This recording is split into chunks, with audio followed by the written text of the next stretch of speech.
오늘 입시 설명회 오신 것을 너무 환영하고 오늘 입시 설명회를 진행한 이유가 저희가 이제 영어 단과학원이지 않습니까? 영어 단과 학원임에도 불구하고 여기에 입시 설명회를 진행하는 이유는요. 근본적으로 우리는 학생은 대학을 보내야 되기 때문입니다. 네, 영어 성적만 가지고는 영어 성적을 올린다고 해서 영어 성적만 가지고는 사실은 우리가 대학을 갈 수 없기에 우리에게는 입시에 대한 정보가 필요하고 입시에 대한 지식이 필요합니다. 네, 우리가 앞으로 좋은 대학을 가기 위해서 나의 성적에 맞는 대학을 가기 위해서는 이제 우리 영어학원에서 이제 입시까지 같이 다루는 학원이었으면 좋겠어서 이제 입시 설명회를 진행하게 됐고요. 오늘 이제 한 대략 1시간에서 1시간 반 정도를 진행을 될 거고 앞으로 이제 모실 입시 설명회를 진행하실 분은요. 어제 밤에 한 12시까지 송도의 학원에서 입시 상담을 해주시다가 아주 귀하게 오셨습니다. 저번 주는 대구도 갔다가 부산도 갔다가 화주도 갔다가 그렇게 해서 상담을 모시게 됐습니다. 한 1시간 정도 진행하게 될 설명회에 조금 유익한 시간이 되셨으면 좋겠고요. 이제 나눠드린 간식과 여기 앞에 보시면 도입 설명 학부 안내자료도 있습니다. 이 자료는요 집에 가셔서 내가 고등학교 때 5등급제에서 어느 정도 등급이 나오면 내가 어느 정도 대학을 갈 수 있는지를 설명하도록 잘 정리되어 있는 표입니다. 그래서 이거 잘 활용하시고 오늘 입시 설명에 큰 도움이 되셨으면 좋겠습니다. 우리 큰 박수로 환영 인사 한번 부탁드립니다.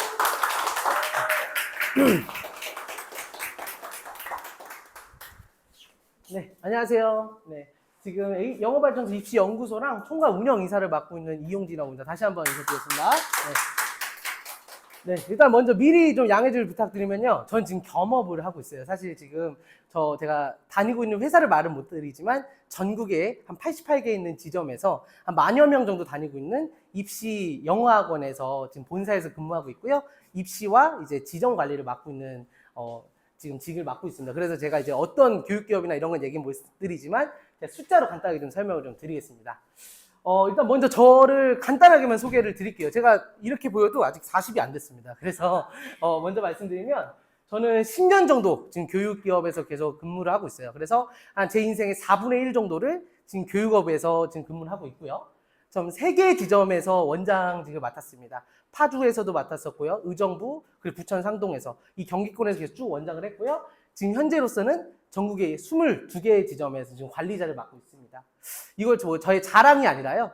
그러다 보니까 한 1년에 한 200여 명씩 아이들을 만나는 것 같아요. 그래서 총 2,000여 명의 학생들과 만나면서 자주 나눴던 얘기가 있어요. 너의 꿈은 뭐야? 장래희망은 뭐니? 혹시 목표 대학은 있니? 우리 친구 웃었는데 혹시 너의 꿈이 뭐예요? 있어요? 한번 우리 친구 미안해 이름을 몰라서 장래희망이 혹시 어떻게 돼요? 네. 없어요? 왜요? 돈을 아직 모르겠어요? 자, 제가 이런 것들을 굉장히 많이 물어보면서 느끼는 점이 있어요. 뭐냐? 이 질문은 잘못됐다. 왜냐하면 이걸 말하는 순간 아이들을 우리가 정해놓는 거거든요. 너는 그럼 이런 목표 대학을 가야 돼. 넌 이런 꿈을 가져야 돼. 넌 이런 직업을 얻어야 돼. 사실 이 질문은 되게 잘못된 거라고 생각을 해요. 저는 기본적으로 이 3개의 질문이 먼저 깔려야 됩니다. 특히 여기 지금 다 중학교 친구들인 걸로 알고 있어요. 고등학교 때는 사실 이미 정해져 있습니다. 고등학교를 가는 순간 어떤 계열로 가야 되고 어떤 진로로 가야 되는지를 미리 진로 시간이라는 게 정해져 있고 그러다 보니까 실질적으로 고등학교 친구들한테 이런 걸 물어보지 않아요. 제일 먼저 중학교 친구들, 특히 오늘은 이제 집에 가시면 우리 아이와 같이 얘기를 해보면 좋을 것 같아요. 넌 뭘 할 때 즐겁니? 게임할 때 말고, 친구들 만날 때 말고, 우리 친구 그 학교에서 공부할 때 어떤 과목을 할 때 가장 즐거워? 좀 재밌어? 국어? 왜? 필기하는 게 좋아서? 아까 친구 무시했는데 무슨 수업 들을 때 가장 좀 재밌어? 과학이나 왜? 뭔가 새로운 걸 아는 게 재밌어. 그쵸. 이런 과정들을 지금 하고 있냐? 우리 친구들, 우리 부모님들이 우리 아이와 넌 학교에서 무슨 수업 들을 때 가장 즐겁니? 무슨 수업 들을 때 가장 좀 설레? 뭘 할 때 그렇게 몰입을 할 수 있어? 이 과정을 해야지 우리 아이의 계열을 알 수 있습니다. 우리 아이는 뭘 할 때 즐겁구나.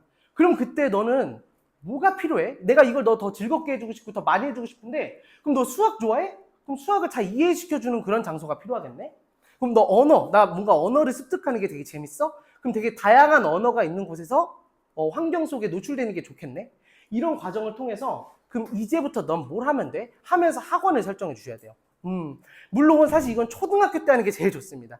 초등학교에서 수업을 들으면서 너는 어떤 수업 들을 때 가장 즐거워? 라는 게 사실 가장 좋은데 사실 그게 지금이라도 늦지 않았으니까 중학교 친구들한테도 너는 뭐 예를 들면 남자애들은 체육할 때 즐겁다고 많이 할 거예요. 근데 체육은 그런 활동이고 이런 탐구하는 영역에서 과연 이 과정을 겪고 있냐. 저는 이 부분을 꼭 먼저 아이들과 소통을 좀 하셨으면 좋겠습니다. 네, 자, 시작을 해볼게요. 대한민국 입시 개요예요. 이미 다 알고 계실 거라고 저는 생각을 하기 때문에 이 부분을 조금 정리만 좀 해드릴게요. 많이들 이제 뉴스 기사나 뭐 아니면 뭐 신문 기사나 이런 거에서 봤을 거예요. 2028 때부터 입시가 개편된다. 뭐 내신이 5등급제가 되네. 수능이 통합이 되네.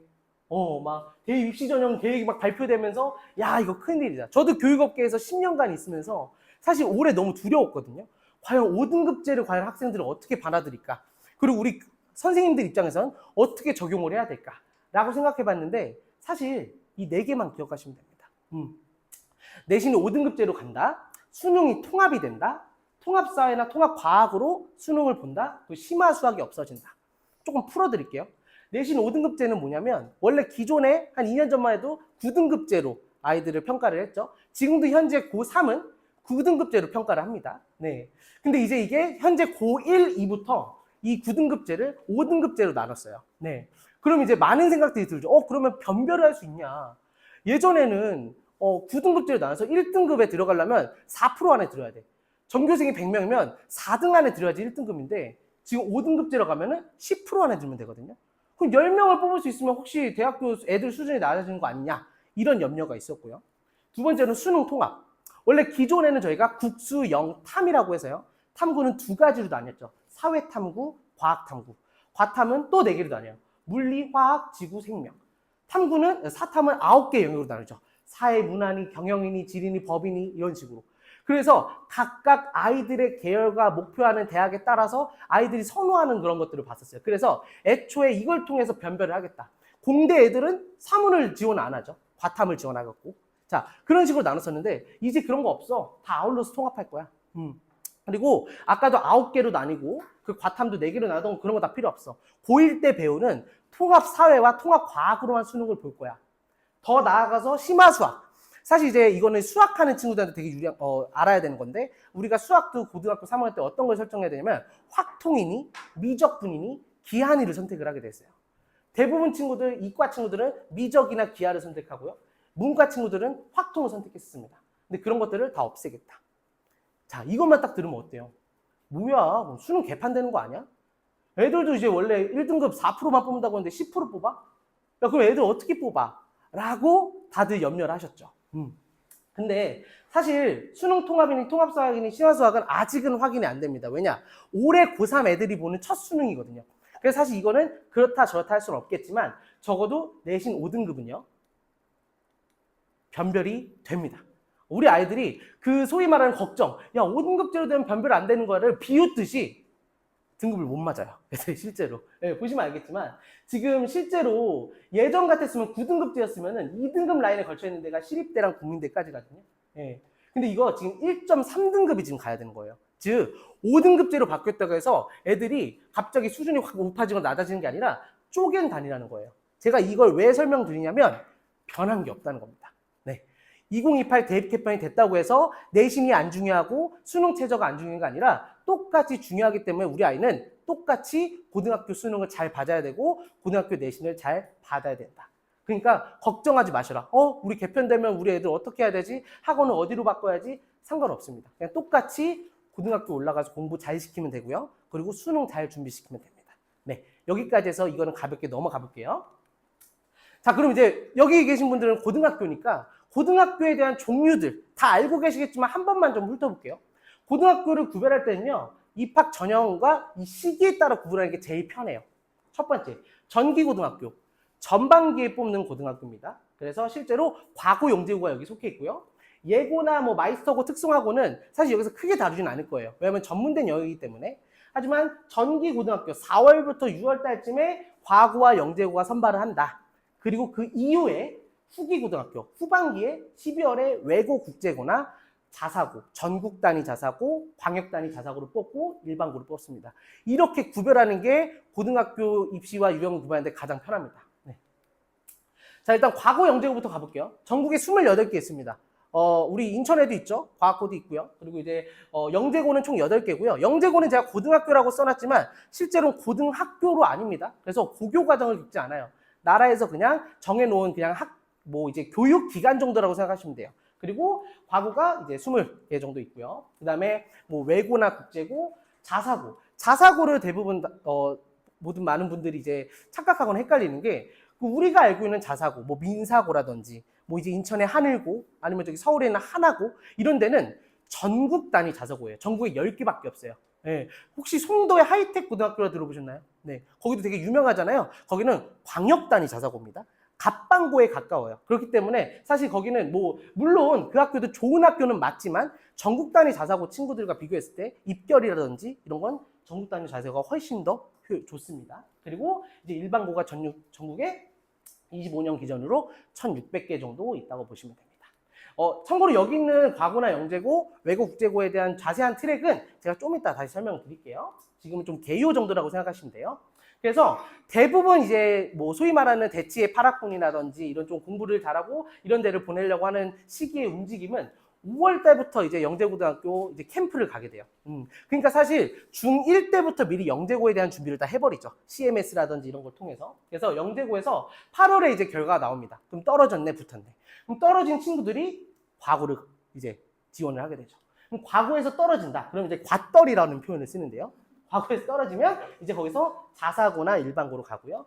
외고나 국제고 같은 경우는 12월에 보기 때문에 여기서 읽지만 그리고 이제 일반고로 이런 방향으로 가는 게 일반적인 고교 트랙이라고 생각을 하시면 됩니다. 그래서 지금 우리 아이는 난 특목 자사를 보낼 거야 라고 한다면 시기를 좀 많이 움직이셔야 돼요. 이미 지금 중4이면 조금 늦었죠. 이미 늦었고 중1, 중2라고 한다면 이때부터 준비를 해야 되구나 라고 생각을 해주시면 돼요. 자, 이제 대입에 대해서 설명을 드릴게요. 이제 고입 같은 경우는 사실 막 이런 뭐 전형 같은 게 이미 딱 정해져 있어요. 학생부 종합처럼 면접 보고 내 서류와 이제 캠프를 통해 간다면 대입은 조금 더 트랙이 나뉘어 있어요. 크게는 3트랙으로 나뉩니다. 학생부 전형으로 가는 방법, 논술 전형으로 가는 방법, 그리고 우리가 다 알고 있는 수능 전형으로 가는 방법이에요. 네, 학생부는 말 그대로 내 학교에 있는 모든 활동을 통해서 가는 겁니다. 내신도 있을 거고요. 학교 활동도 있을 거고요. 동아리 활동도 있을 거고요. 이걸 토대로 가는 게 학생부고요. 이거를 우리 소위 말하면 수시라고 표현합니다. 수시, 뜻이 뭐냐면요. 수시로 뽑는다 해서 수시예요. 실제로. 근데 다만 수시는 아니죠. 8월 달에 원서 접수해서 1차, 2차를 보긴 하지만 수능처럼 일제고사는 아니기 때문에 수시라고 하는 거예요. 그리고 논술 같은 경우, 이 논술 전형 많이 들어보셨을 텐데요. 이거 내신 컷을 보면은 논술 전형을 붙은 애들 보면 생각보다 내신 컷이 낮아요. 3등급인데 붙어버렸네? 3등급인데 중앙대를 붙었네? 이런 경우가 있는데 9등급제에서 사실 그건 다 허수입니다. 논술은요, 수능에서 나오는 유형을요, 글로 푸는 거예요. 우리 친구 수학 문제집 풀어봤어? 수학 문제집 풀면 뒤에 뭐 있지? 해설지 있지? 그거 너가 스스로 쓸 수 있어? 이걸 할 수 있어야 수리 논술을 할 수 있습니다. 내가 지금 고3 평가원 모의고사 국어에서 2등급 이상 나와야지 논술을 할 수 있어요. 그래서 저는 어떤 말씀 드리고 싶냐면 혹시라도 지금 내 자녀 중에서 고등 자녀가 있는데 논술 얘기를 한다. 근데 얘가 지금 모의고사에서 2등급 이하다. 논술 절대 시키시면 안 됩니다. 수학도 마찬가지로 내가 만약에 지금 해설지, 문제집에 있는 뒤에 있는 설명을 수능처럼 풀어낼 수 있다. 그게 아니면 논술은 추천을 안 해요. 왜냐? 논술은 특목 자사고 애들이 많이 씁니다. 왜? 특목 자사고 애들은 등급 따기가 어렵거든요. 아직 좀 이따 설명을 드릴게요. 그리고 수능은 말 그대로 수능이에요. 이제 1년에 한 번 보는 수능이고 이걸 토대로 정시란을 통해서 대학을 가는 거라고 생각하시면 됩니다. 다시 한번 정리해주면 학생부는 크게 두 가지로 나뉩니다. 교과전형과 종합전형이에요. 교과전형은 오로지 내신이에요. 물론 출결도 보고 요즘은 이제 뭐 대학교에서 학생부 내용도 본다고는 하지만 그거 사실 지금 정확하게 명확하게 수치가 나온 게 없어요. 무조건 사실은 교과 성적이 제일 중요합니다. 그래서 일반고를 가는 친구들이 학생부 교과를 써야 됩니다. 네. 왜? 일반고는 특목 자사고보다 훨씬 더 내신 따기가 수월해요. 그렇다고 해서 일반고 내신 따기 쉽다는 게 아니라 그 대비했을 때 쉽다는 겁니다. 대신에 수능 최저라는 걸 무조건 보시는 게 유리합니다. 수능 최저라는 게 뭐냐면 대학교에서 이렇게 하는 거예요. 야, 우리 애 대학교 들어가면 1.5등급 되면은 내가 1차 서류 합격 시켜줄게. 근데 너가 실제로 실력이 있는지 없는지를 판단을 지금 너네 학교 내신으로 판단을 못해. 그래서 수능에서 총 5개의 항목이 있는데 그 중에서 2개 항목 중에서 각각 3등급씩 받아. 그러면 2합 6이 되면은 합격시켜줄게. 이게 수능 최저학력 기준이라는 거거든요. 그래서 일반고를 보내실 거면요, 우리 아이는 수능도 하셔야 됩니다. 수능도 같이 대비해야지 좋은 대학을 갈 수 있어요. 종합은요, 말 그대로 서류 전체를 보는 거예요. 교과와 비교과를 다 보는 거죠. 학교 내신, 세부특기사항, 동아리 활동, 창의력 체험 활동, 봉사 활동 다 없어졌다고는 하지만 연계가 됩니다. 세부특기 사항에. 그래서 이 학생부 종합전형은요, 무조건 어떤 걸 추천하면요, 학교가 돈이 많아야 돼요. 예, 왜? 활동이 풍부하거든요. 막 방학 때 막 해외 가버리고, 방학 때 막 미세 플라스틱 잡는다고 동해 바다 가고 막 그러거든요. 저기 전사고 같은 경우는. 그 정도의 퀄리티가 있는 학교를 보낼 게 아니면 사실 학생부 종합은 일반고 아이들한테 의미가 없습니다. 그래서 이거 알고, 그리고 면접은 2가지가 있어요. 재심문 면접이라는 게 있고요. 심화 면접이라는 게 있습니다. 심화 면접은 어렵지 않아요. 그냥 내가 학교에서 했던 활동과 내가 지원한 대학교의 과와 연계가 돼 있느냐. 너가 지금 예를 들면 나는 지금 프랑스 학과를 아이가 썼어요. 근데 얘는 여성 인권가가 되고 싶대. 그럼 무슨 연관이 있는 거야? 프랑스 학과를 너가 왜 썼어? 너 여성 인권가 되고 싶다며. 이래버리면 이제 거기서 상관관계를 찾는 게 심화 면접이고요. 재심문 면접은 많은 대학교가 선호하진 않고요. 우리 소위 말하는 하늘에 있는 대학교들 있죠. 스카이들, 서울, 고려, 연세 이쪽 라인들이 재심문 면접을 봐요. 이거는 면접이란 말을 하지만 뭐냐면 재심문을 딱 줘요. 수학 문제예요. 국어 문제예요. 그리고 그거를 입으로 풀라는 겁니다. 예. 말 그대로 말하면 논술과 재심문 면접은요. 수능 정도 수준을요. 글로 쓰면 논술, 입으로 풀면 재심문 면접입니다. 그래서 면접이 우리 아이가 높은 대학교, 좀 좋은 대학을 가려고 한다면은 수능을 다 연계를 해야 됩니다. 당연히 논술도 마찬가지고요. 그리고 정시는 이제 수능인데 지금 서울대에서 발표했죠. 정시 학생들도 학생부를 보겠다. 하지만 그거 아직 근거가 없고 있다고 하더라도 사실 서울대를 정시로 붙을 친구들은 학생부가 좋아요. 그러니까 그걸 알고 계시면 좋을 것 같습니다. 자, 그리고 좀 이따 설명드리겠습니다. 과연 교과는 과연 뭐고 비교과는 뭔지, 그럼 우리 아이들은 어떻게 고등학교에 집중해야 되는지 이건 좀 이따 풀어드릴게요. 자, 근데 이제 입시 개요를 설명드렸으면은 아까 제가 처음에 말한 것처럼 우리 아이는 그럼 진로가 잡혔나? 우리 아이는 지금 어떤 계열을 가야 되나? 참고로 이거는 제가 소위 말하는 이제 스카이 혹은 서성한 라인까지 갔던 친구들의 평균 학년 대비 각 과목별로 뭘 했냐를 써주는 내용들입니다. 사실 여기 있는 내용들 좀 이따 설명을 드리겠지만 먼저 지금 현재 중1, 2 친구들 지금 계열 탐색이 돼 있냐? 입시가 설계돼 있냐? 이게 돼 있는 친구들이 대치동 친구들이에요. 대치동 친구들은 초등학교 때 영유 다니고 뭐 이제 뭐 7세고사, 9세고사 들어봤죠? 그거 하고, 근데 그거는 그거대로 공부하고 자체적으로 집이든 학원에서든 계열 탐색을 다 합니다. 그 계열이 뭔데? 이런 거예요. 넌 인문사회 쪽으로 갈 거니? 자연이나 공학 쪽으로 갈 거야? 메디컬? 의치한약수? 반도체 요즘 뜨고 있는? 네. 근데 이렇게만 보면은 사실 너무 큰 틀인데 너무 큰 계열이잖아. 세부 계열로 보셔야 돼요. 이게 대학교 학과 진로가 있는 거거든요. 참고로 여기 있는 계열표나 이런 것들은 제가 이 PPT나 이거 PDF로 만들어서 파일로 우리 원장님이 제공 좀 부탁드릴게요. 네. 그래서 지금 우리 아이가 인문 계열이냐, 사회 쪽 계열이냐, 교육을 하고 싶냐, 공학이나 자연을 하고 싶냐, 의학 계열을 하고 싶냐, 물론 더 많습니다. 사실 세부 계열로 가면 한 80여 개가 넘긴 하겠지만 그거는 일단 고등학교 가서 정하시고 중학교 때는 이 6개의 계열 중에 하나를 선택을 하셔야 돼요. 적어도 인문에서 언어냐, 과학이냐, 사회로 치면 경영, 경제, 상경 계열이냐, 사회, 과학 계열이냐, 이런 것들을 미리 정하셔야지 아이들이 이거에 맞춰서 고등학교가 선정됩니다. 고등학교 선정부터 시작해서 가서도 진로라든지 생기부가 완성이 돼요. 지금 이거를 내가 준비하지 않고 있었다, 혹은 머릿속에만 있었다, 구체화하십시오. 아이들과 설정을 해서 야, 우린 이런 것들이 있는데 너 뭐가 좀 더 관심 있어?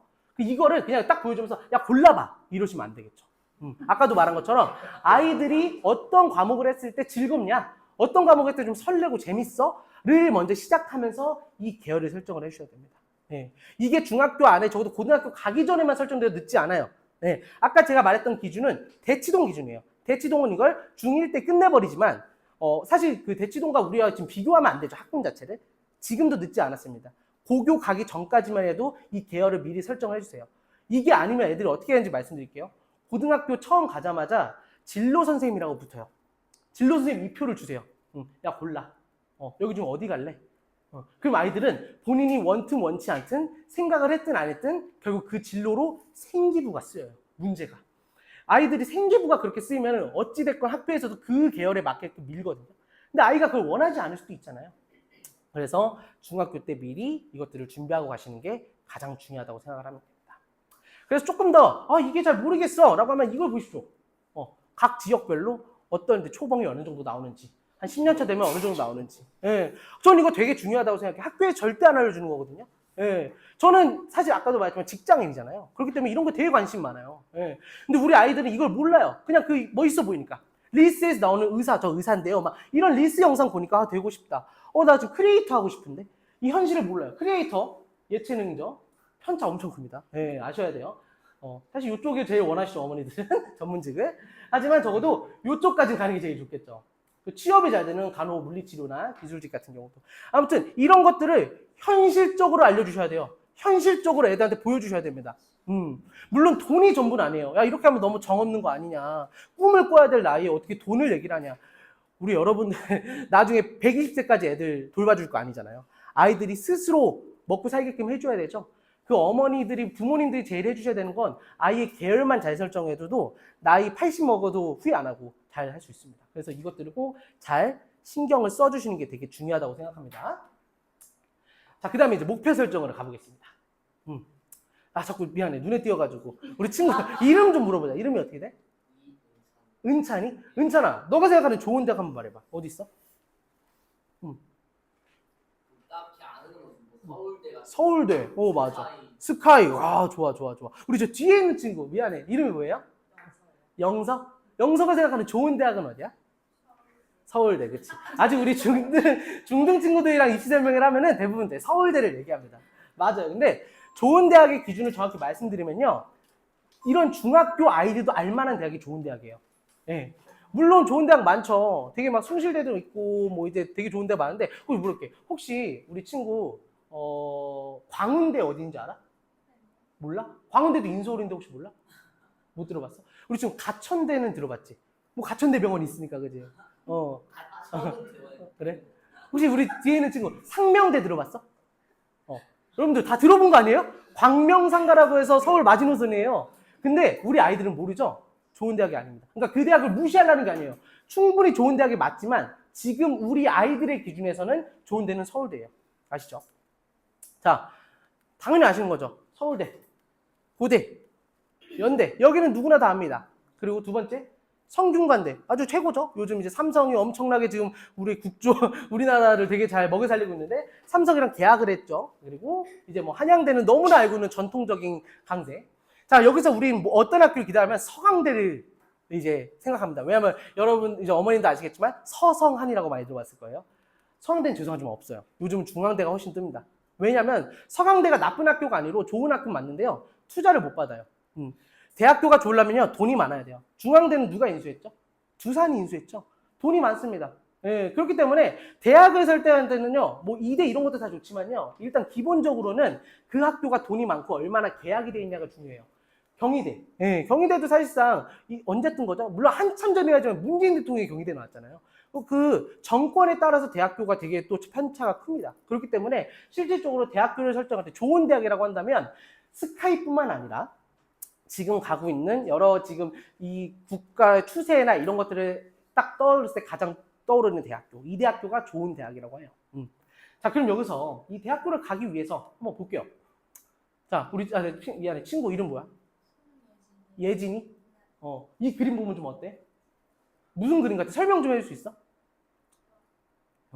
고양이잖아. 고양이가 거울을 보네? 거울에 누가 나와 있어?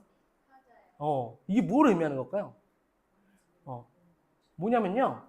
아이들의 목표는 높지 않은데 자기의 기준은 높은 친구들을 얘기하는 거예요. 다 그렇다는 게 아니에요. 나 80점 나왔어. 예를 들어서. 중학교 때 80점 나왔어. 나 공부 안 했는데 80점 나왔는데 나 이 정도면 서울에 있는 대학교 갈 수 있는 거 아니야? 그 생각을 버리셔야 됩니다. 자, 여기를 가는 친구들 대부분은요. 상위권 친구들이죠. 대한민국 상위 5% 안에 드는 친구들입니다. 그 기준과 나의 기준을 맞대면 절대 안 됩니다. 내가 지금 95점이 나왔어. 아, 잘했네. 만족하면 안 돼요. 아, 저 5점 어디 나간 거야? 미치겠다. 어머님들도 칭찬해 주시겠죠. 야, 열심히 했다. 근데 이 5점 도대체 뭐 틀렸는지 한번 파악해 볼까? 이런 자세로 아이들과 소통을 하셔야 됩니다. 아이들, 야, 너 5점 왜 틀렸어? 너는 우리 가문의 수치야. 이러라는 뜻이 아니라 적어도 우리 아이의 학습 기준은 낮다라고 생각을 해주셔야 됩니다. 이게 제일 중요해요.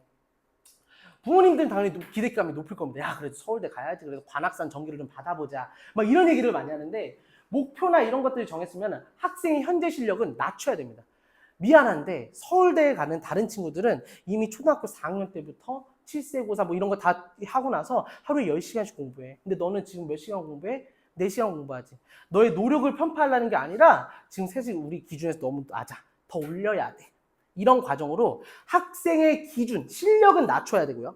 목표는 높이셔야 됩니다. 그래야지 좋은 대학을 갈 확률이 높아집니다. 네. 다시 한번 정리지만 목표는 높게. 만약에 내가 서울대가 아니라 나는 지금 한양대를 목표로 하고 있어. 그럼 한양대 에리카 가는 거예요. 무슨 소리인지 알겠죠? 그리고 기준은 낮게. 하지만 너는 지금 이 수준을 지금 벗어나지 못하니까 계속 끌어올리자. 이 과정이 돼야지 됩니다. 그런 의미에서 제가 표를 보여드릴게요. 우리 친구 아까 서울대 좋다고 했잖아. 서울대 가고 싶어 혹시? 힘들 것 같아. 왜 갑자기? 야. 방금 자세를 말했잖아. 목표는 어떻게 하라고? 높게. 서울대 한번 볼까? 서울대. 우리 지금 중학생이니까 중등으로 볼게. 지금 혹시 토요일 기준으로 10시간 혹시 공부하고 있어? 응. 이게 기준입니다, 여러분들. 어머님들이 이 기준대로 지금 못하니까 망했어 이게 아니라 이 기준으로 끌어올릴 노력을 하시라는 거예요. 예. 10시간, 이거 10시간이라는 게 10시간 동안 앉아서 쭉 공부하라는 게 아니라요. 학원 수업 듣는 시간도 10시간에 포함되는 거고요. 숙제하는 시간도 포함되는 겁니다. 모든 학습 시간을 포함했을 때 내가 10시간이 안 된다. 그러면 목표를 낮추던가 아니면 10시간까지 끌어올리던가 이 기준을 가지셔야지 여러분들이 포기하지 않고 좋은 대학을 갈 수 있어요. 우리 친구 목표 대학이 어디야? 이 표를 괜히 보여줬다. 어디야 목표 대학? 아이 그럼 어떡해. 갑자기 여기로 내려가는 거야? 자, 아까 내가 뭐라 했어? 목표는 어떻게 하라 했지? 높이라고 했지. 다시 한번 기회 줄게. 어디로 가고 싶어? 중앙대, 그렇지. 중앙대면 탑 10이네? 8시간 혹시 공부하고 있어? 자, 이게 뭔 소리냐면 지금 못하고 있으니까 여러분들 망했습니다가 아니에요. 못하고 있으면 여기까지 끌어올릴 노력을 하시면 돼요. 만약에 내가 지금 한 7시간 정도 하고 있다. 학원이랑 숙제 다 포함해서. 그럼 뭐 인강을 한번 더 듣는다거나 혹은 내가 자습하는 숙제 양을 좀 늘린다거나 학원 하나 더 끊는다거나 이런 식으로 해서 이 기준을 높이세요. 네. 그래야지 우리 아이들이 좋은 대학을 갈 수 있습니다. 목표 설정은 이 기준으로 하셔야 됩니다. 대학 가고 싶은 목표는 높게, 우리 아이의 수준은 낮게. 그렇게 잡으셔야지 여러분들도 학생들도 주말에 이렇게 날씨 좋은 날에 놀러 가지 않고 공부를 할 수 있어요. 이해하시죠? 자, 이제 조금 더 고등학교에 대해서 좀 설명을 드리겠습니다. 이제 과고나 영재고 혹은 외고나 국제고 가는 친구들이 조금 있겠죠. 아까도 말했지만 예고체고나 마이스터고는 지금 여기서 설명을 드릴 수도 없어요. 제가 전문가도 아니고요. 다만 지금 과고나 영재고로 보내고 싶다 혹은 외고 국제고를 난 보내고 싶다 하시면 잘 들어주시면 좋아요. 과고나 영재고는 당연히 국가에서 운영하는 곳입니다. 그래서 과학인재를 양성하는 거고요. 외고 국제고는 국제인재를 양성하는 겁니다. 그래서 자기주도 학습이 되느냐 안 되느냐를 따라서 아이들을 뽑긴 합니다. 네, 너무 일반적인 말이기 때문에 좀 더 세부적으로 가볼게요. 영재학교입니다. 4월부터 지원하고요. 영재학교는요 전국에 8개 있고요. 전국 단위로 선발을 해요. 그러니까 뭐 부산에서도 뽑고 광주에서도 뽑고 제주도에서도 뽑고 다 하는 겁니다. 그래서 서류를 통해서 일단은 지필평가를 봅니다. 굉장히 어려워요. 생각보다 풀어보신 분들은 알겠지만 그리고 나서 과학 캠프를 갑니다. 통과를 하면. 여러분들 우리 아이들 요즘 애들 왜 이렇게 싸가지가 없어, 왜 이렇게 예의가 바르지 않아 이런 얘기들 많이 오잖아요. 전 세계에서 가장 깔끔하고 착한 캠프가 과학 캠프예요. 왜냐? 여기서 행동 하나하나를 다 인성으로 점수를 매기거든요. 애들이 식판 받다가 툭 쳤어. 일반적으로 뭐야? 이러면 점수 깎여요. 그래서 탁 치면 죄송합니다. 네. 우리 아이의 인성을 올리고 싶다. 영재고 과학 캠프를 보내십시오. 다 착해요. 네. 그만큼 굉장히 여러 가지 영역을 다 봅니다. 실제적으로 학부, 탐구적인 영역뿐만 아니라 인성, 성품 이런 걸 다 보기 때문에 이 과학 캠프에서 떨어지는 친구도 생각보다 많아요. 그래서 영재고를 준비하는 친구들은 예의 범절이 진짜 발라요. 실제로 제가 담당했던 학교 중에서 초6짜리가 제가 담당했던 학생이었는데 애가 얼마나 예의가 바른지 몰라요. 선생님 오시면 90도 인사, 선생님 안녕하세요 이러고.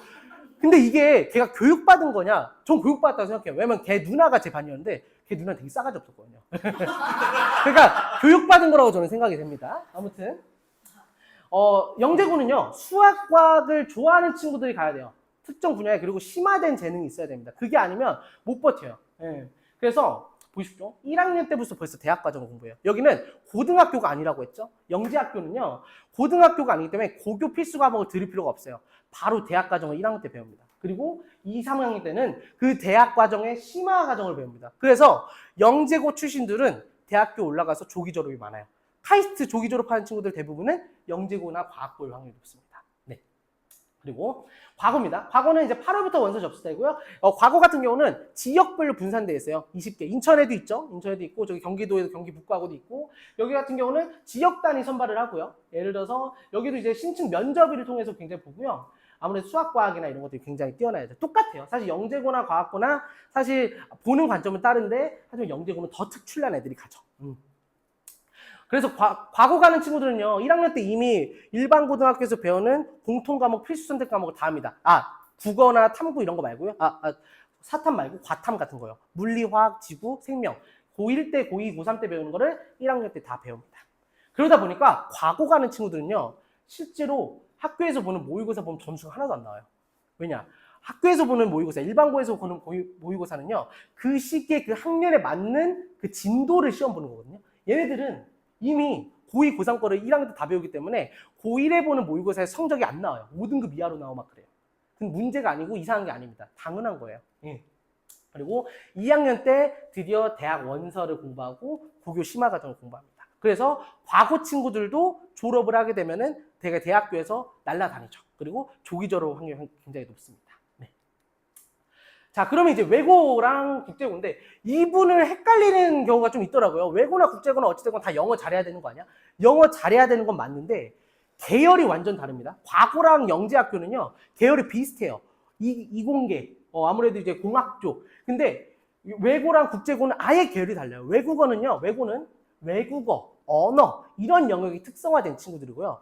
국제고등학교는요, 상경 계열이에요. 경영, 경제, 뭐 통상, 무역 이쪽 계열입니다. 그래서 영어 좋아하니까 너 국제고나 외고 둘 중에 하나 선택해서 가. 잘못된 겁니다. 그러시면 안 돼요. 너는 언어를 좋아하니? 아니면 국제적으로 뭔가를 상경, 경영하고 이런 걸 좋아하니에 따라서 완전 방향성도 달라지고 진로도 달라지기 때문에 꼭 이 두 개는 구별해 주셔야 됩니다.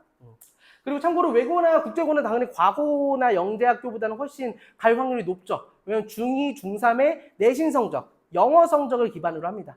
근데 영어 성적에서 만약에 동률이 나오면 그때 국어랑 사회 과목을 공부해요. 그리고 출결 정말 중요합니다. 그래서 우리 아이가 지금 외고나 국제고를 보내고 싶다. 그럼 영어는 무조건 A가 쭉 나와주셔야 되고, 그리고 국어랑 사회도 계속 A가 나와주셔야 합격할 확률이 높아집니다. 그러면 서류만 붙으면 가나요? 그게 아니라요. 여기도 면접을 봐요.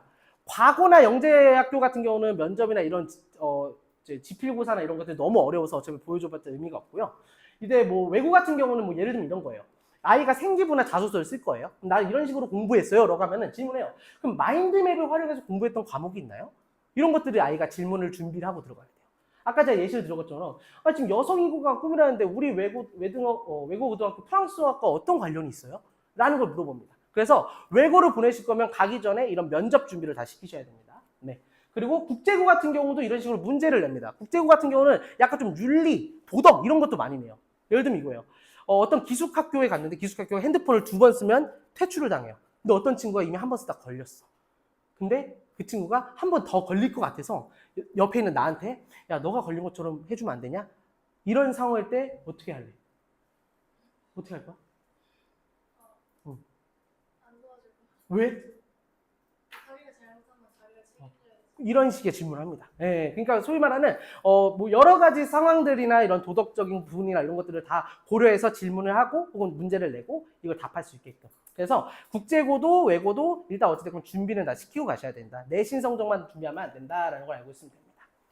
마지막으로 이제 전사고인데요. 이제 자율형 사립고등학교라고 요즘 말이 많죠. 지금 이걸 없애네, 만회부터 시작해서 되게 많은데 자사고 같은 경우는 크게 두 가지 영역으로 나뉜다고 했습니다. 전국 단위 자사고, 광역 단위 자사고. 광역 단위 자사고는 그냥 공부 잘하는 일반고에 불과합니다. 실제로 솔직히 말해서 우리 서울의 그 유명한 휘문고등학교 이런데 외대부고 이런 데가 다 이제 어찌됐건 간에 광역 단위 자사고고요. 전국에 이제 전사 단위고는 이렇게 10개밖에 없습니다. 하나, 민사, 광양제철, 김천, 북일, 상산, 외대부, 하늘고, 화학대철, 현대청원고. 네. 그 중에서 지금 가장 당연히 대세는 하나고와 외대부고죠. 그리고 인천엔 하늘고가 있습니다. 네.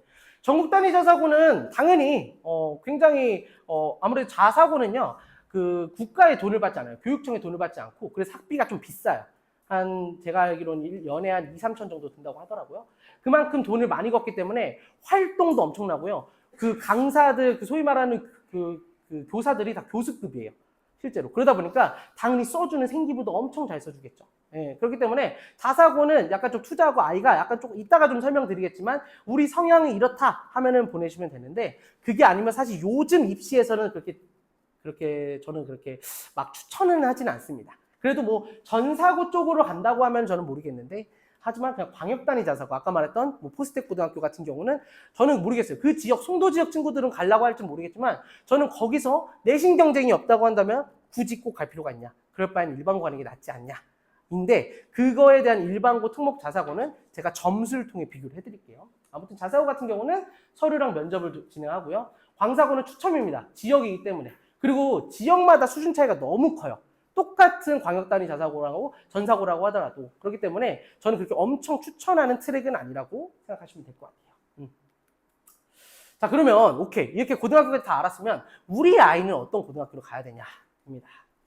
자 우리 친구 은찬이 이 그림 보면 딱 뭐가 떠올라? 친구 따라서 나 망하는 왜 망하다고 생각해? 왜 잘 가고 있잖아. 걔는 딱 봐도 걔는 그냥 저기 들어가도 지살 것 같아. 걔는 딱 봐도 들어가도 누가 버려. 아 맞아. 고교를 선택할 때 친구 따라가면 이렇게 됩니다.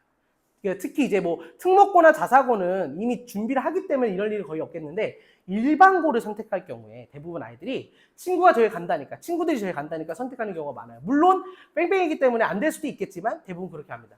망해요. 그러면 하나 더 우리 코끼리 우리 옛날 얘기 많이 듣죠? 막 맹인들이 코끼리 보면서 여기는 코끼리는 이렇게 생겼습니다 저렇게 생겼습니다를 다 부위별로 하죠. 예를 들면 그 학교는 분위기가 어떠니까 저기 갈래. 저 학교는 내신 경쟁이 치열하니까 저기 갈래. 자 이런 거 옛말입니다. 지금은 교육과정 그 고등학교가 어떤 교육과정을 가지고 있냐가 되게 중요합니다. 네, 친구 따라서 동네가 많이 가서 예전에 그랬으니까 이거는 우리한테 좀 안 맞을 확률이 높습니다. 참고로 일반고 기준입니다. 일반고 기준으로 학교 이름이나 명성은 중요하지 않아요. 물론 그 명성을 따라서 애가 그 고등학교까지는 좋을 수 있겠죠. 하지만 그 고등학교 졸업했는데 좋은 대학을 못 가면요 의미가 없습니다. 네. 진짜 봐야 되는 건 그 고등학교가 지금 선택 과목 내가 지금 가려고 하는 계열과 매칭이 되느냐 그 학교 선생님들이 진학 지도할 수 있는 역량이 뛰어나느냐 그리고 학생도 기록 환경이 있느냐 이런 것들입니다. 우리 아이가 인문사회계열 쪽으로 가고 싶어. 그 인문사회계열은요 글쓰기랑 발표 활동이 되게 많아야 돼요. 풍부해야 돼요. 근데 그러면 이런 독서나 토론 환경들이 되게 잘 풍부하게 이루어지고 있냐 그 학교가 사회탐구 과목이 잘 나열이 돼 있느냐 그리고 우리 아이가 자연계열로 가고 싶다. 그럼 실험이나 탐구 환경이 잘 돼 있어야 돼요. 뭐 과학실이 아주 있다거나 이런 식으로. 네. 그 공통으로는요. 실제로 선택 과목이 개설이 돼 있냐. 진학지도 영향이 있느냐. 자, 참고로 이거 제가 말씀드린 건요. 일반고 개념이 아닙니다. 일반고는 거의 비슷해요. 네, 어차피 나라에서 받는 지원금으로 개설을 하기 때문에 굳이 확인하고 싶다고 하면은 학교 알림이라고 있습니다. 학교 어디 가라는 게 있어요. 학교 알림이. 거기에다 검색하시면은 거기에서 이제 고등학교별로 어떤 과목이 개설돼 있고 몇 명이 있고 파악할 수 있습니다. 이거 보시면서 판단하시면 돼요. 사실은 제일 중요한 건 이거예요. 내가 지금 저 고등학교 가네만 해보다 먼저 갈 수 있냐. 이게 제일 중요한 거 아닐까요? 자, 우리 지금 이번에 중간고사, 기말고사 봤는데 좀 부끄러우면 안 들어도 돼? 혹시 A 이번에 나온 사람 혹시 손 한번 살짝 손가락만 튕겨볼 수 있어? 거짓말. 다 있을 거야, 한 명씩. 좋아. 자, A 맞는 거 쉬울까, 어려울까? 어렵습니다. 왜냐면 90점이 넘어야 되니까요. 근데 사실 A를 맞더라도요, 이 똑같은 A가 아니에요. 90점이 넘는다고 A지만 사실 A는 구간이 나눠져 있습니다. 그러니까 우리 A는 B인데요, C인데요? 그거까지 얘기하기 전에 먼저 여기서 특목, 자사, 일반을 결정을 먼저 하시고 내가 만약에 B나 C다. 그러면 빨리 A로 올라가서 일반고로 가시면 되는 거예요. 네. 특목, 자사도 갈 수 있어요. 다만 끌어올리는 학업 역량을 같이 올려줘야 돼요. A1, 만점이 나오는 경우입니다. 많이 없죠? 실제로 전교에 한 명 있을까 말까 하는 친구들입니다. 네. 그 A2, 만점에 가까워요. 가끔씩 이제 95점 하나 정도 틀리는 경우가 있고 A3, 90점은 넘어가. 한 92점, 93점 되는 경우. A4 90점 왔다 갔다 해. 혹은 80점대도 나올 때가 있어. 이 친구들에 따라서 학교 추천이 정해집니다. 만약에 만점이 나온다. 그럼 특목 전사고를 추천을 하고요. 만점에 가깝다. 그럼 특목고를 추천하고 일반고를 고려해 보셔라. 그리고 90점이 넘어가는데 자기주도 학습은 좀 어렵다 하는 친구들은 일반고를 가시고, 내가 90점 왔다 갔다 혹은 90점 미치다, A 미치다 하면은 일반고를 추천드려요. 왜 그러냐면 도전해서 갈 수는 있거든요.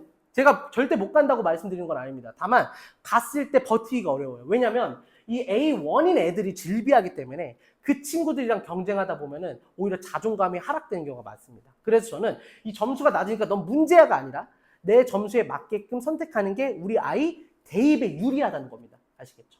공부를 잘하고 못하고가 죄는 아니잖아요. 그렇죠? 다만 내가 이 정도 점수 때는 빨리 끌어올리되 나랑 경쟁력이 비슷한 친구들이랑 붙는 게 좋은 대학의 가능성이 높아지는 거라고 생각하시면 돼요. 그래서 일단은, 그리고 하나 더, 만약에 점수가 충족됐다고 하더라도요, 내가 올 A1이 나왔다고 하도 특목고를 가면 안 되는 친구들이 있어요. 어떤 친구들이냐면요, 경쟁을 못 버티는 애들이에요. 실제로 제 제자 중에서 북일고라고 전사고를 가진 친구가 있는데 2학년 때 거의 자퇴를 되게 고민하더라고요. 왜냐면 그 친구가 뭐라 했냐면, 선생님, 저는 여기 있는 친구들이라고 안 느껴져요. 다 저를 경쟁자로 봐요. 제가 저녁에 그냥 라면 먹고 있는데 너 이거 라면 먹고 더 늦게까지 공부하려고 그러지? 애들이 막 그래요. 이런 환경들이 계속 질비한 게 전사고 특목고거든요. 근데 우리 아이는 그런 경쟁을 즐긴다. 그래 너 공부해? 나도 같이 해. 이런 걸 즐기면 특목고가 맞는데, 그게 아니면요 일반고 보내시는 게 훨씬 유리할 수 있어요. 성적이 되더라도요. 당연히 특목고의 장점은 있죠. 아이들이 다 공부를 잘해요. 그리고 활동이 엄청납니다. 정부 지원도 많이 받고, 과학고나 이런 데는요. 그리고 다사고는 학비가 비싸니까 굉장히 돈이 많죠. 상위권들도 굉장히 많아요. 일반고는 내신을 잘 따기 좋죠. 그리고 수능을 통해서 좋은 대학을 갈 확률이 굉장히 높아집니다. 주의할 점은 특목자사고 같은 경우는요, 경쟁이 치열해요. 아까 말한 것처럼 우리 아이가 경쟁 환경을 잘 못 버틴다. 그럼 사실 추천을 별로 안 합니다. 특히 여학생 중에서 멘탈 약한 친구들은 갔다가 괜히 거기서 더 트라우마 오는 경우도 생각보다 많이 나오거든요.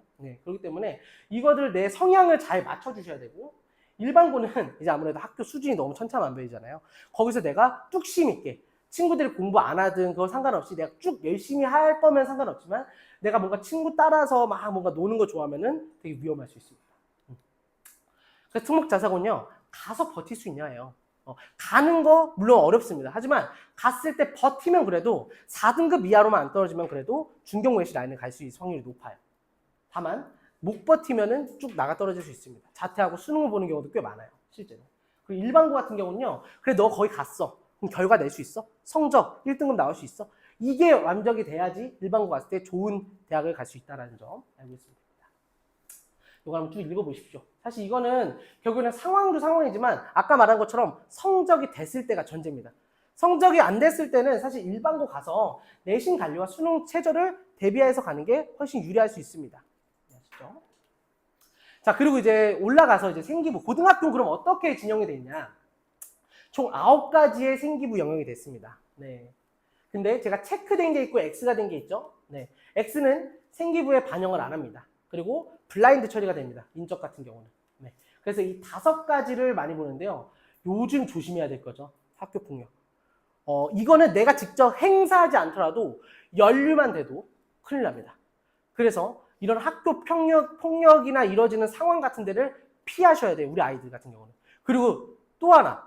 요즘은 되게 좀 아이들이 영악하잖아요. 학교 폭력을 당하잖아요. 그러면 학교 폭력 신고를 당해. 자기가 해놨는데. 그러면 역으로 또 신고해요. 제가 난 저렇게 해서 나는 이렇게 행사한 거다. 그러면 당한 애도 걸려버려요. 역고소로. 그러면 그 당한 친구도 학교 폭력을 걸려서 좋은 대학을 못 가는 경우가 많습니다. 너무 현실적으로 슬프죠. 그렇기 때문에 연루가 안 되는 게 제일 좋아요. 친구 좋은 애들 사귀어라 이런 거 다 필요 없어요. 그 현장과 그 상황에 절대 가지 마셔라. 우리 아이들 특히. 학교 폭력이 일어나는 그런 곳은 보이면은 그냥 그 자리를 피하시는 게 맞습니다. 연루가 됐고 그 자리에 있었다는 이유로 동조가 될 수도 있고요. 그렇기 때문에 꼭 조심해야 되고요. 출결. 요즘 이거 되게 많이 신경 써요. 예전에는 되게 무단결석이라고 하고 이러면 크게 신경 안 썼는데 요즘 미인정결석이라고 미인정결석 많으면 점수 좀 하락됩니다. 특히 교과 전형에서. 창체 같은 경우는 이제 창의력 체험활동이라는 건데요. 동아리나 이제 봉사활동이 포함이 됩니다. 하지만 이거를 메인으로 가져가시는 게 아니에요. 우리한테 메인은요, 교과 성적과 세특입니다. 내신 성적 플러스 학교에서 하는 수업에서 나오는 여러 가지 활동들, 독서 활동, 발표 활동들. 행동 특성은 선생님이 써주는 거죠. 그래서 여러분들 뭘 하셔야 되냐면 우리 아이들, 우리 학교 선생님한테 인사 꼬박꼬박 잘해? 친구? 나름? 어머니도 아시겠지만 요즘 애들 학교에서 인사 안 해요. 학원에서도 인사 잘 안 해요. 여기 있는 친구들 말고. 예. 왜 인사 안 하면 인사 안 해도 된다라고 생각해요. 근데 그 인사를 안 하면 너 예의가 나빠서 넌 안 돼. 이게 아니라요. 그렇기 때문에 선생님이 인사하는 애를 기억해요. 오히려 인사를 하니까 잠깐만 원래 다들 인사 안 하는데 쟤는 나한테 인사 안 해? 너 이름이 뭐니? 이러면서 한 번 인사하고 두 번 인사하면 야 너 근데 그때 진로 보니까 너 이제 뭐야 거기 가고 싶어 하네? 그저 언어 계열 쪽 가고 싶어 하네? 너 이 책 한번 읽어봐. 그러면 그 선생님이 말한 걸 읽고 교과에 쓰면은 그 선생님이 반영을 해줍니다. 그래서 행동 특성 종합 의견 같은 경우는요. 학교에서 얼마나 열심히 내가 인사하고 선생님한테 아는 체하고 반 친구들이랑 청소 꼼꼼히 하고 잘하냐. 되게 일반적인 생활 습관 같은 건데 너무 당연한 건데 안 해요. 그러니까 우리 아이가 하면은 돼요.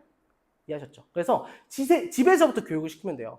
밥 먹고 애들 요즘 이제 그 밥 먹고 밥그릇 같은 거 싱크대에 놓고 이런 거 테이블 의자 놨고 별거 아니지만 이런 거 이미 습관이 돼 있어야지 학교에서 드러납니다. 그리고 그게 학원에서도 드러나요.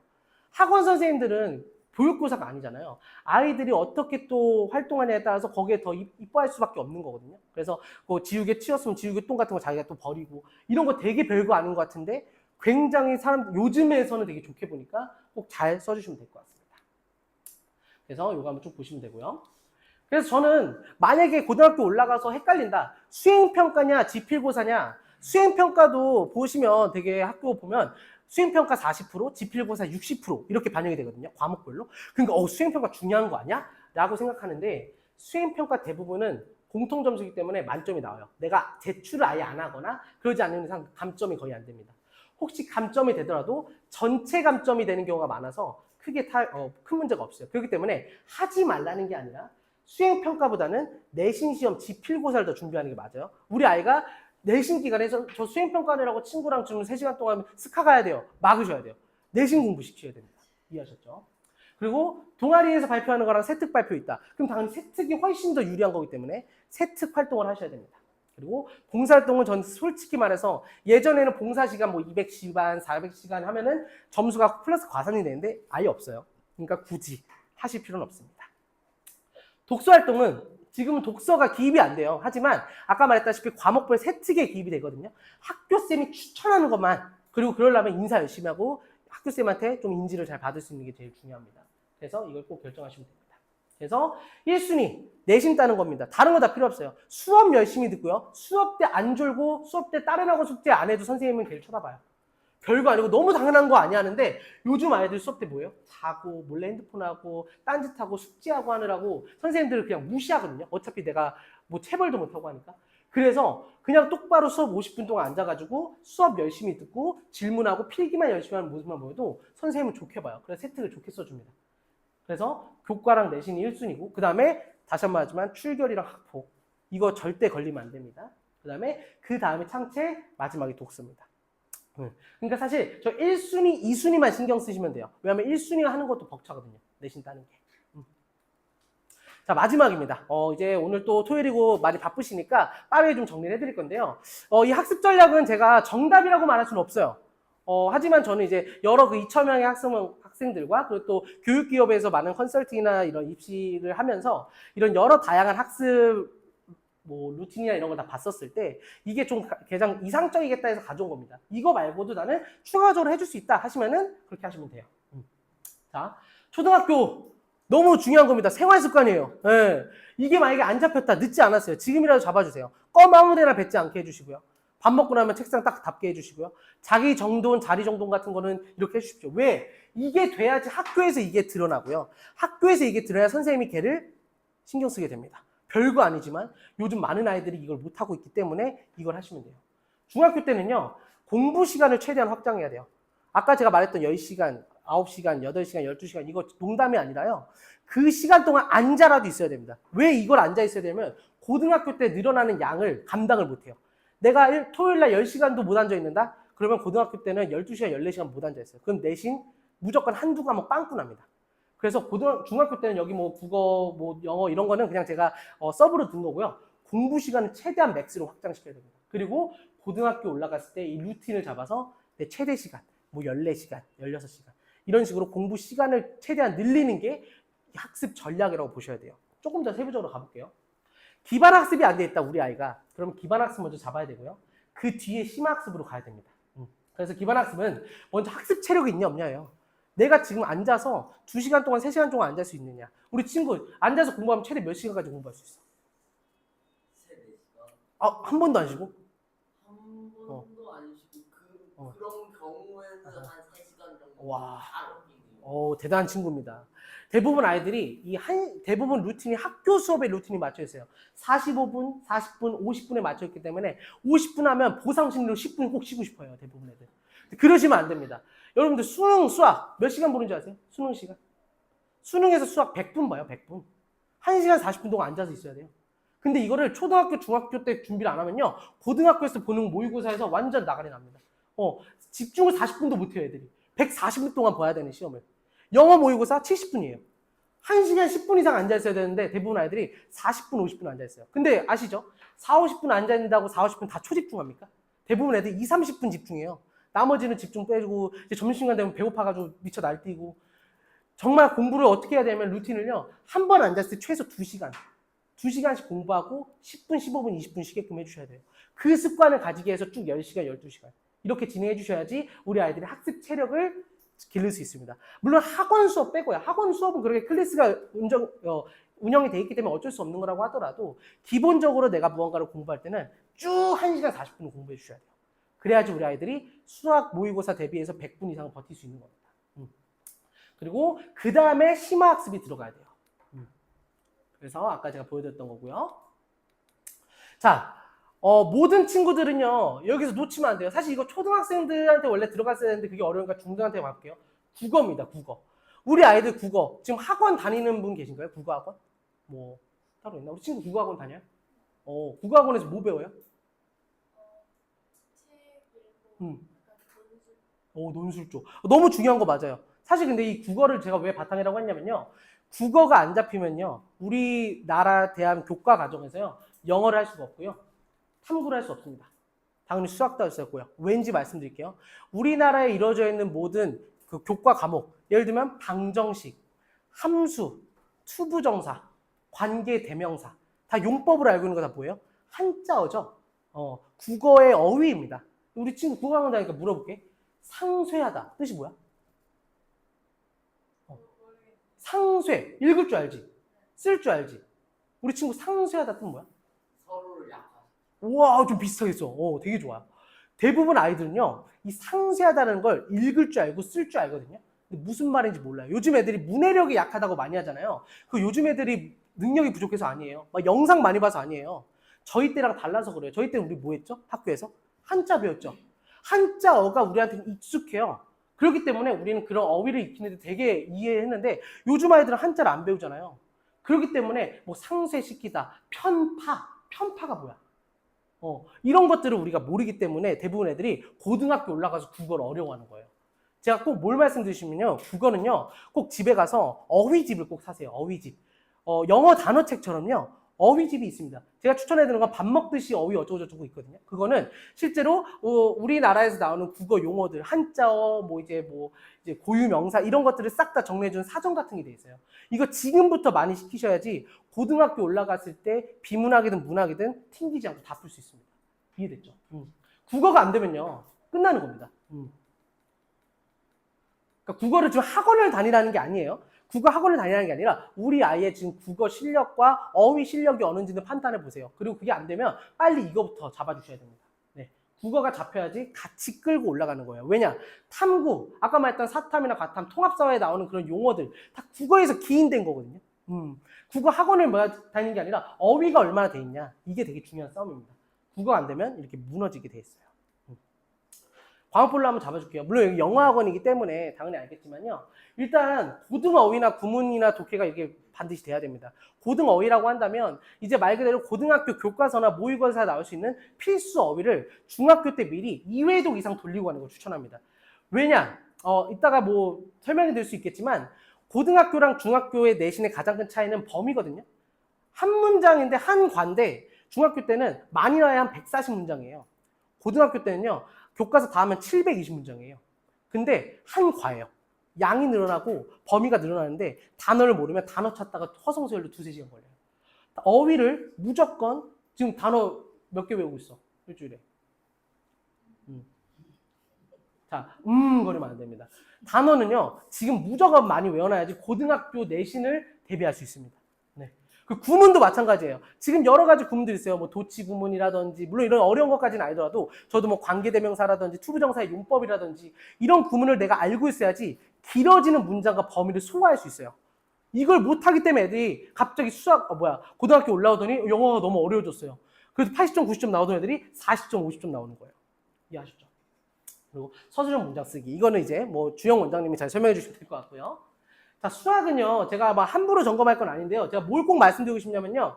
지금 우리 아이들 고1, 3월 모의고사를 집에 가서 프린트해서 풀어보게 하면 돼요.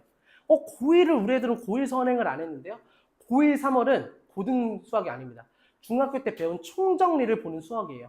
그래서 고1 수학을 딱 풀었을 때 우리 아이가 지금 90점 이하다. 그럼 이 친구는 중등 수학이 안 된 거예요. 예. 그러니까 물론 학원을 다니고 있고 학원에서 잘 잡아주겠지만요. 제 기준을 명확히 말씀드릴게요.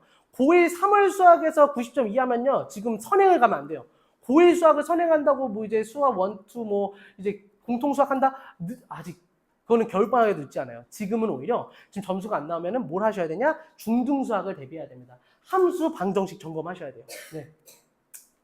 그리고 국어는 제가 추천을 좀 드릴게요. 비문학은요. 다른 거 필요 없어요. 지금 EBS 들어가시면 모의고사 나옵니다. 아까 수학 모의고사처럼 국어도 모의고사가 존재해요. 거기서 비문학이라고 해서 되게 긴 지문이 있어요. 되게 영역이 달라요. 어떤 거는 경제도 있고 과학도 있고 수학적 사고도 있고 그런 것들을요. 그러니까 일주일에 2지문씩만 뽑아서 애들 읽게 시켜주시면 돼요. 다른 거 필요 없어요. 이걸 풀어라 의미 없어요. 못 풀어요. 기본 지식이 없기 때문에. 뭘 해줘야 되면은 그 긴 지문에 익숙해지는 과정이 있어야 됩니다. 물론 좋은 거는 비문학 그 문제집이 따로 있어요. 그걸 사셔서 푸셔도 되는데요. 그렇게 할 시간이나 그럴 여유가 없으면은 인터넷에서 뽑아가지고 그냥 2지문씩 주고 일주일에 너는 그러면 뭐 하면 되냐면 이 긴 지문에서 핵심 소재만 뽑으시면 돼요.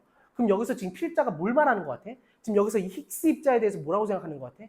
여기서 지금 칸트의 이 철학에 대해서 넌 뭐라고 생각하는 것 같아? 이 과정만 해줘도요. 이 긴 지문을 읽는데 익숙해집니다. 그러면 충분히 아이들이 고등 국어로 갔을 때 충분히 유의미한 결과를 낼 수 있어요. 그래서 물론 학원에서 논술을 하는 건 좋긴 하겠지만 그럴 시간이나 여유가 없다. 이것만 익히시게 해도 충분히 도움이 됩니다. 한자어 어휘 백지복습이라고 했는데 뭔 소리냐면 한자어 어휘는 제가 말했던 뭐 관계대명사 뭐 이런 것들이에요. 어휘집을 사셔서 그걸 풀리면 됩니다. 단어 외우듯이 풀리게 하는 거예요. 그리고 저 이거 꼭 부탁드리는데 백지복습. 아마 여러분들은 아마 중학교, 고등학교 때 공부할 때 해봤을 수 있는데요. 우리 이제 뭐 사회 같은 경우 보면 역사나 이런 거 보면은 내가 공부했던 거 스스로 A4 용지 같은 데 써보잖아요. 하나하나 다 칸트는 어떤 역사적 지식이 있고 어떤 게 있고 이런 거 써보는 거. 이걸 우리 메타인지라고 하죠. 내가 지금 배운 지식이 어느 정도 알고 있냐 파악하는 거. 그 과정을 중학교 때 경험을 하면 고등학교 내신을 절대 대비 못합니다.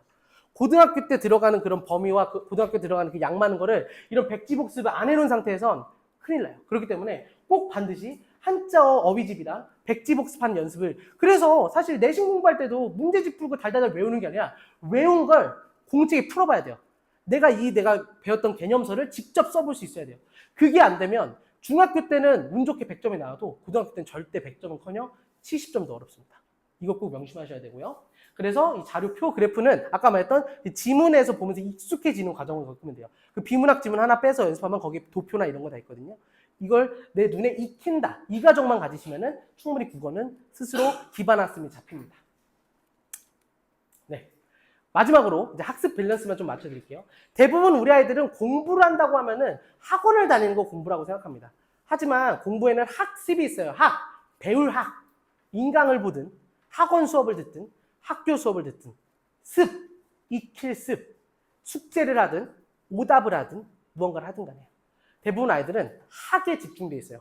학원에 의존을 하죠. 주도가 안 됩니다. 우리의 목표는 학과 습이 일치해야 돼요.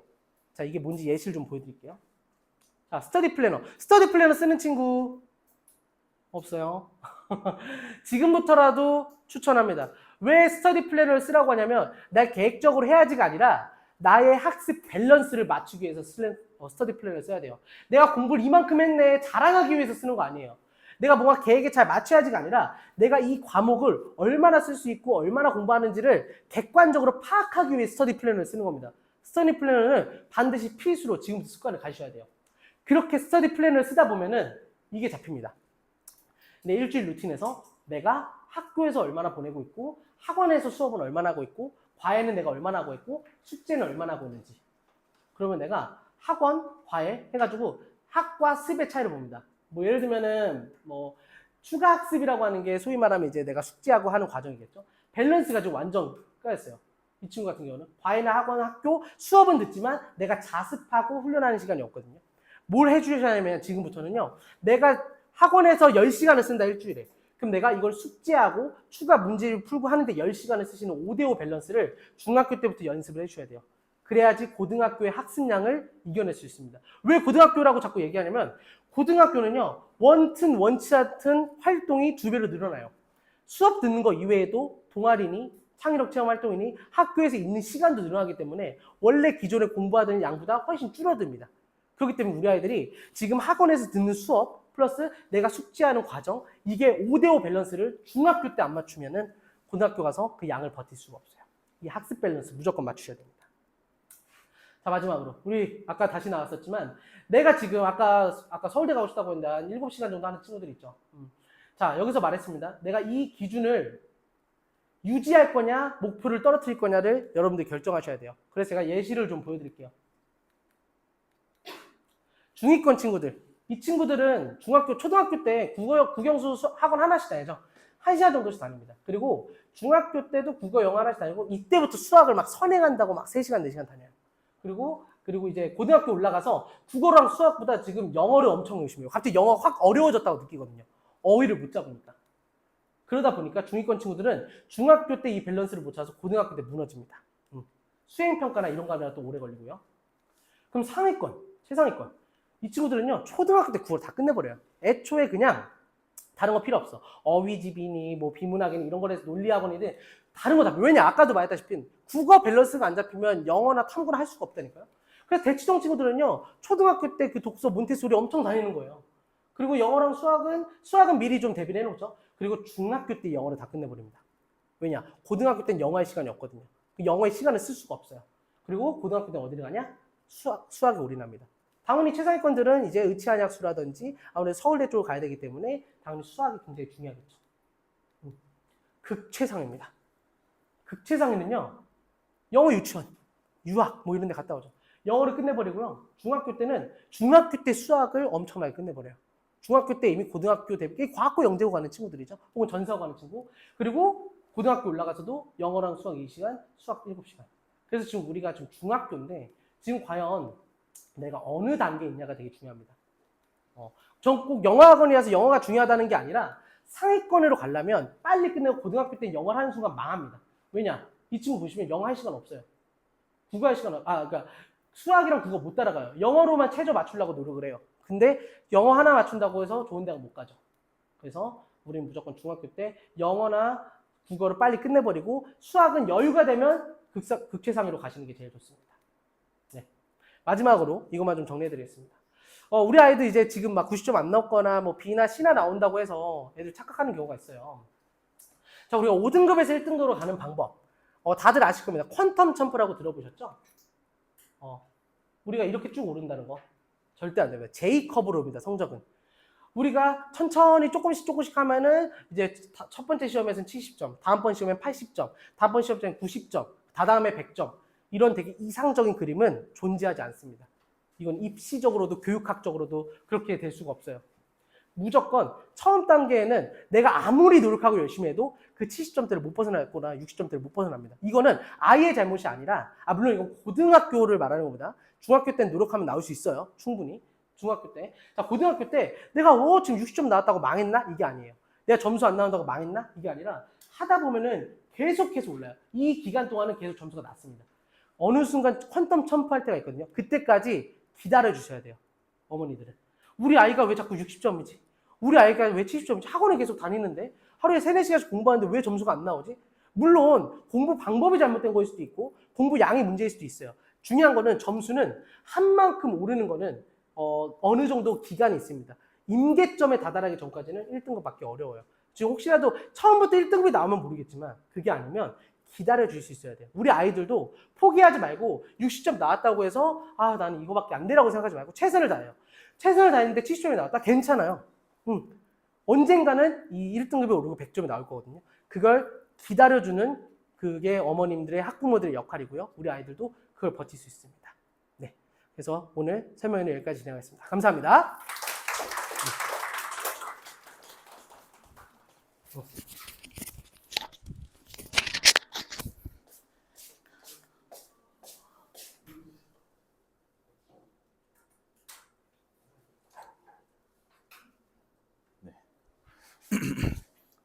긴 시간 들어주셔서 감사드립니다. 우리 박수